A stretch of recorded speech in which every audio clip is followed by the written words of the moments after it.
Hey guys, it's Mohammed Mijindadi here from Abuja in Nigeria, and I'm having to shoot this video here today in my home office. We've been observing a work from home policy since late last week with the chaos around the coronavirus. I do hope everyone is taking the necessary precautions and staying safe. It's been quite a roller coaster of events unfolding over the past few months. Definitely will change the way that we live our lives. It's had grave impacts on the global economy and our personal lives. And all I ask is everyone, please stay safe. So I apologize in advance. You may hear an occasional dog or two barking.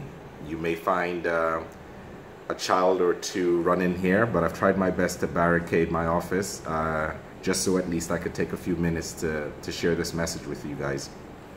So my topic that I would like to talk about today is around how to differentiate yourself in your place of work to stand out. Depending on who you talk to, they are multiple advices that people can have. So what I've done is jot down at least 7 that I think could be helpful in addition to everything else you've heard, and basically just taking on from my own experience, people who I've seen who've stood out and impressed me. They've been able to exhibit at least 1 or 2 of these 7 items that I'm going to go through. So the very first on my list is to be curious and give 110%. And I found people very impressive who show up to work with that hunger to try to make a difference. They are willing to take on the hard tasks and do the most difficult jobs to basically stay curious and keep looking for different ways to leave an impact and bring value to the corporation. For me, this is one that stands out the most, and I think you would very easily be able to differentiate yourself by exhibiting that trait. The second is just to educate yourself. Most of the times people feel unqualified or lacking the necessary experience to be able to leave a lasting impact. And what I say is, you know, where you think you're lacking, you go and educate yourself. There are books, there are a lot of seminars, there are articles that people have written. If it is important to you, invest your time and money to get the necessary material to educate yourself so that you could stand out. The third thing is taking on the big challenges. Very easy is it for a lot of people to stay within their comfort zones and not stretch themselves. I'll say take the big jobs. That's the only way that you will be able to learn, is by stretching yourself. And in that process, you are able to at least learn something different and make an impact. And people will appreciate you taking the big swings and taking on the big jobs. The second is ask questions. If you're not really sure on how something is done, they are experts, ask questions. But if you are going to ask questions, just make sure that you have at least done the necessary research.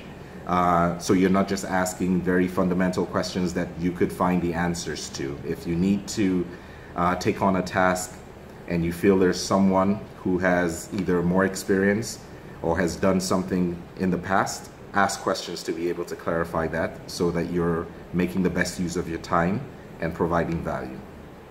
My fifth is seek mentorship, you know. Everyone is always looking for an opportunity to pass some knowledge on. Look for people who share something in common with you, who you feel could inspire you and give you a bit of coaching. You know, seek mentors who can help and ask, you know, and be able to try to get that knowledge to advance yourself and provide value for your corporation. The sixth is to challenge the status quo. So very similar to taking on big tasks. You're being paid because people want you to think outside the box. You don't necessarily have to do everything the way it's been done before. Look for something different. Think about a different strategy. Challenge the status quo. I find it very impressive when I find people who push the envelope. And the last is be self-aware. You know, be very aware around what your strengths are and what your gaps are. and put in the time and effort to be able to develop on areas where you don't feel very strong on. In my view, I think these are 7 things that are not all-encompassing, but if you're able to do these 7 things, I am almost certain you will stand out. You will be noticed. Leadership, like myself, will be very happy to find people who exhibit these 7 things in addition to other things to be able to provide value. So keep pushing the envelope, do the best that you can, and I look forward to having another conversation with you. Stay safe, and God bless. Cheers.